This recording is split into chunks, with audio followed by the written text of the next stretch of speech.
Hello viewers, நீனோ பார்க்க போறது ஒன் பீஸ் எபிசோட் 784 பார்ட் 1.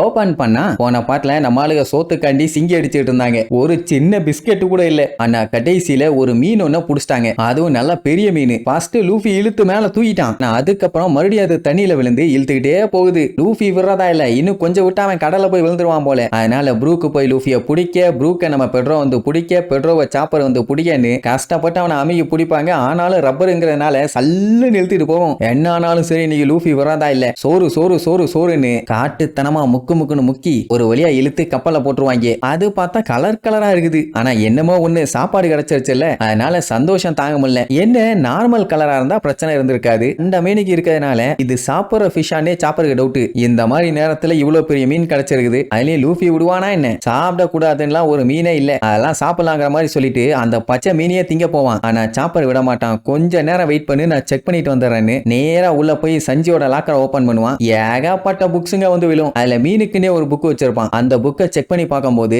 இந்த மீனோட டீடைல்ஸ் அதுல இருக்கும். அடிச்சு பார்த்துட்டு சாப்பருக்கு தூக்கி வாரி போடும். உடனே அடிச்சு புடிச்சு கத்திட்டு ஓடுவான். என்னடானா அந்த ஃபிஷ்ஷை சாப்பிடலாம், ஆனா அதோட தோல் வந்து பயங்கர பாய்சன். அதை சாப்பிட்டா செத்துடுவாங்க. அதனால சாப்பிடாதேன்னு சொல்லிட்டு வெளியில வரதுக்குள்ளேயே பய டேஸ்ட் நல்லா இருக்குன்னு வயிறு நிறைய சாப்பிடுவான். நமியுமே கிரில் பண்ணி தர, ஏன் அவசரப்படுறேன்னு சொன்னா கேட்கவே மாட்டான். சாப்பர் வந்து எல்லாத்தோட பொட்டனிலையுமே போட்டு மேட்ர சொன்ன உடனே அத்தனை பேரும் 2 ஸ்டெப் பேக் அடிப்பாங்க. ஆனா லூஃபி தான் சாப்பிட்டுட்டானே. இன்னொரு நல்ல விஷயம், அவனை தவிர வேற யாரும் சாப்பிடல. ஆனா சாப்பிட்டா அவனுக்கு எதுவும் சிம்டம்ஸ் இருந்த மாதிரி தெரியல. நிஜமாவே அது பாய்சன் தானான்னு ஒரு டவுட். சஞ்சய்க்கு ஃபிஷ்ஷை பத்தி எல்லாம் நல்லா தெரியும். அவன் மென்ஷன் பண்ணியிருக்கான்னா கண்டிப்பா அது கரெக்டா தான் இருக்கும். சரி, இப்ப இதை புடிச்சாச்சு, சாப்பிட கூடாதான்னு சொல்லி கேட்டா அதோட தோலை கம்ப்ளீட்டா பீல் பண்ணி எடுத்துட்டு அதுக்கப்புறம் நல்லா வாஷ் பண்ணி அதுக்கப்புறம் குக் பண்ணி சாப்பிடலாம். உடனே லூஃபி மறுபடியும் குக் பண்றேன்ட்டு கிளம்புவான். பொட்டனிலே 4 போடு போடுவான். ஏன்னா ஆல்ரெடி ஒரு வாரத்துக்கான சாப்பாடை ஒட்டுக்கா வச்சு எரிச்சு மொத்த கிச்சனையுமே கதிகலங்க வச்சுட்டான். இதுல மறுபடியும் இவன் சமைக்கிறேன்னு போய் கிடைச்ச சொத்தையும் வீணாக்கணுமா? அதனால அத்தனை பேருமே அவன் வேண்டவே வேண்டான்னு கதறுவாங்க. நமி குக் பண்ணிக்குவா, அது பிரச்சனை இல்ல.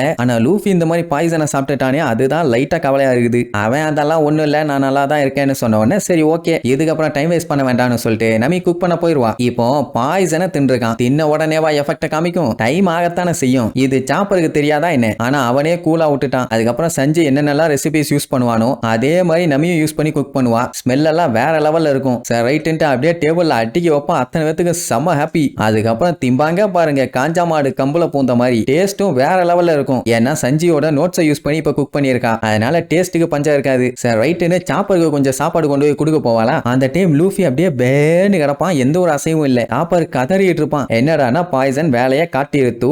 லூஃபி சாக போறான், என்னால எதுவும் பண்ண முடியாதுன்னு சொல்லிட்டு புலம்புவான். அவனுக்கு வேற பயங்கரமா குளிர் அடிக்குதாமா. நமி என்ன சொல்லுவானா, இப்ப சாப்பர் ஆல்ரெடி டயர்டா இருக்கான். இந்த நிலைமையில அவனால எதையும் ஒழுங்கா யோசிக்கவும் முடியாது. லூஃபியை காப்பாத்தணும்னு நினைச்சாலும் அதுவும் முடியாது. அதனால சாப்பிட்டுட்டு வேலையை பாருன்னு தட்ட கொடுத்தா சாப்பிட்டுக்கிட்டே அழுவான். என்னன்னா இப்ப இவனை காப்பாத்தணும்னா ஆன்டிடோட்டல் ஹெர்ப்ஸ் இருக்கணும். ஆனா அது இவங்க கிட்ட இப்ப இல்லை. எப்படியாச்சும் இங்க பக்கத்துல ஏதாச்சும் ஐலாண்ட கண்டுபிடிச்சு அங்க போய் ஹெர்ப்ஸை பறிச்சு அதுல மருந்து ரெடி பண்ணி அதுக்கப்புறம் தான் லூஃபியை காப்பாத்தணும். அது வரைக்கும் பையனோட பாடி தாங்கணுமே. ஏன்னா இப்பவே குளிர் அடிக்குதுன்னு பயங்கரமா இழுத்துக்கிட்டு இருக்கான். சாப்பருக்கு சாப்பாடெல்லாம் பிடிச்சிருக்குது. ஆனா லூஃபி சாகர கண்டிஷன்ல இருக்கானேன்னு கதருவான். சரி, இங்க ஐலாண்ட் ஏதாச்சும் பக்கத்துல இருக்கான்னு லாக் போஸ்ட் வச்சு செக் பண்ணி பார்த்தா ஒவ்வொன்றும் ஒவ்வொரு திசையில நிக்குது. அதான் இதுக்கப்புறம் தான் டைரக்ஷன் ஒழுங்கா காட்டாதே. மொத்தத்துல இங்க பக்கத்துல இருக்க ஐலாண்ட கண்டுபிடிக்கிறது பயங்கர கஷ்டம். என்ன பண்றதுன்னு தெரியாம மண்டைய போட்டு பிச்சுக்குவா. சஞ்சய் வேற அவனோட நோட்ஸ்ல இந்த ஃபிஷ் வந்து எக்ஸ்ட்ரீம்லி பாய்சன் போட்டிருப்பான். தெரியாதனமா அதோட ஸ்கின்னை சாப்பிட்டா கூட இன்ஸ்டன்டா அப்பவே செத்து போயிருவாங்க. ஆனா லூஃபி இன்னும் உயிரோட இருக்கான். ஏன்னா அவன் பாடியில இருக்க ஆன்டிபாடிஸ் பயங்கர ஸ்ட்ராங்கா இருக்குது. அண்ட் அது மட்டும் இல்லாம பையன் ஒன்னும் சாதாரண ஆள் இல்லையே. அவனுக்குள்ள ஏகப்பட்ட வைட்டல் ஃபோர்ஸ் இருக்குது. எப்படியும் கொஞ்ச நேரத்துக்கு தாங்குவான்னு ஒரு நம்பிக்கை. சாப்பரோட தான் காமெடி. ஆமா ஆமா, ஆனா செத்துருவான் போலயே, ஆனா சாப்பாடு நல்லா இருக்குதேன்னு வளைச்சு வளைச்சு சாப்பிட்டுட்டு இருப்பான். பஷி என்ன பண்றது? அந்த டைம் லூஃபி ஆஹா அந்த ஆறு ரொம்ப நல்லா இருக்குதும்பா. எதை பார்த்து புலம்புறான்னு தெரியல. வானத்தை பார்த்து புலம்புறானா இல்ல வேற ஏதாச்சும் கனவு கண்டுகிட்டு இருக்கானான்னு தெரியல. ஆனா இவங்க 3 பேரும் தின்னுகிட்டே பார்த்துட்டு இருப்பாங்க. வாங்கணுமே, அதான் வேற லெவலு. இப்ப நம்ம பையன் கொஞ்சம் கொஞ்சமா செத்துக்கிட்டு இருக்கான். உடனடியா ஏதாச்சும் பண்ணி ஆகணும், இல்லைன்னா கம்ப்ளீட்டா ஆள் காலி. நமியால என்னதான் பண்ண முடியும்? ஐலாண்ட் ஏதாச்சும் இருக்கான்னு தான் பார்க்க முடியும். பெக்கம்ஸ் சொல்லிடுவான் இதுக்கப்புறம்லாம் ஐலாண்டு தேர்றது வேஸ்ட்னு. ஏன்னா இன்னும் கொஞ்ச நேரத்துல இவங்க பிக் மமோட டெரிட்டோரிக்குள்ள என்ட்ரி ஆயிருவாங்க. சோ அந்த ஏரியாக்குள்ள போயிட்டாங்கன்னா ஐலாண்ட்னாலே அந்த ஹோல் கேக் ஐலாண்ட சுத்தி இருக்க ஐலாண்ட்ஸ் தான் அங்க இருக்கும். அது எல்லாமே பிக் மமோட கண்ட்ரோல்ல இருக்க ஐலாண்டு. அண்ட் இப்ப பெக்காம்ஸோட கணக்குப்படி இந்நேரத்துக்கு சஞ்சி ஹோல் கேக் ஐலாண்டுக்கு போய் சேர்ந்திருப்பான். சொல்ல போனா இதுக்கப்புறம் என்ன மாதிரி பிரச்சனை வேணாலும் வரலாம். அதனால எல்லாத்துக்கும் தயாரா இருங்கன்னு வேற சொல்லுவான். இப்போ பெக்காம்ஸுக்கு தெரிஞ்சு ஃபர்ஸ்ட் ஐலாண்ட் ஒன்னு வரும். அந்த இடத்துல வேணா ஸ்டாப் பண்ணுவோம், நான் போய் ஆன்டிடோட் கொண்டு வருவேன்னு சொல்லுவான். ஏன்னா இவன் பிக் மமோட ஆளு. இவன் போனானா எந்த பஞ்சாயத்தும் இல்ல. இவங்க போனாங்கன்னு தெரிஞ்சது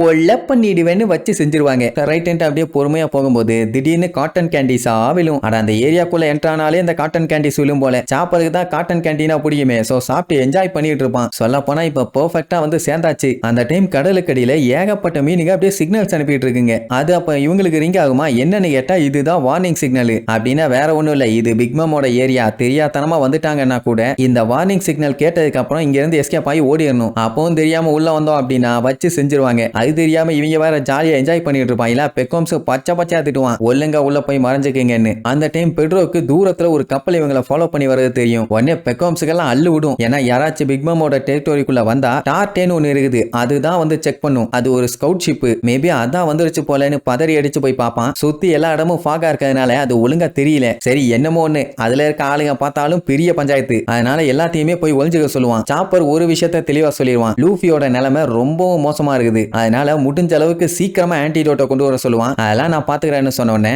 எல்லாருமே அடிச்சு புடிச்சு உள்ள போயிருவாங்க. சரின்ட்டு இங்க பெக்கோம்ஸ் சமாளிச்சுக்கலாம்னு சொல்லி வெயிட் பண்ணிட்டு இருந்தா வந்தது டாட்டேங்கிற அந்த ஸ்கவுட் ஷிப் கிடையாது. 66ன்னு போட்டு ஒரு பெரிய ஸ்னெயில் கப்பல் வந்து நிக்கும். அதுவும் அது முதுகுல பெரிய கோட்டை ஒண்ணு இருக்கும். ஐயோ இது டாட்டே இல்லன்னு சொல்லி கத்துவானா. அப்ப அந்த ஷிப்புக்குள்ள இருந்து ஒருத்த முக்காடு போட்டு வந்து பயங்கர டெரரா லுக் விடுவான். அதே நேரம் சாப்பரை காட்டுறாங்க. அவன் லூஃபியோட நிலைமையை பார்த்துட்டு ரொம்பவுமே கவலைப்படுவான். ஏன்னா லூஃபியால ஒழுங்கா மூச்சு கூட விட முடியல. சரி எப்படியும் லூஃபி பொழைக்க தான் போறான், எப்படி பொழைச்சான்னு அடுத்தடுத்த எபிசோட்ல பார்க்கலாம். டாடா. Yeah!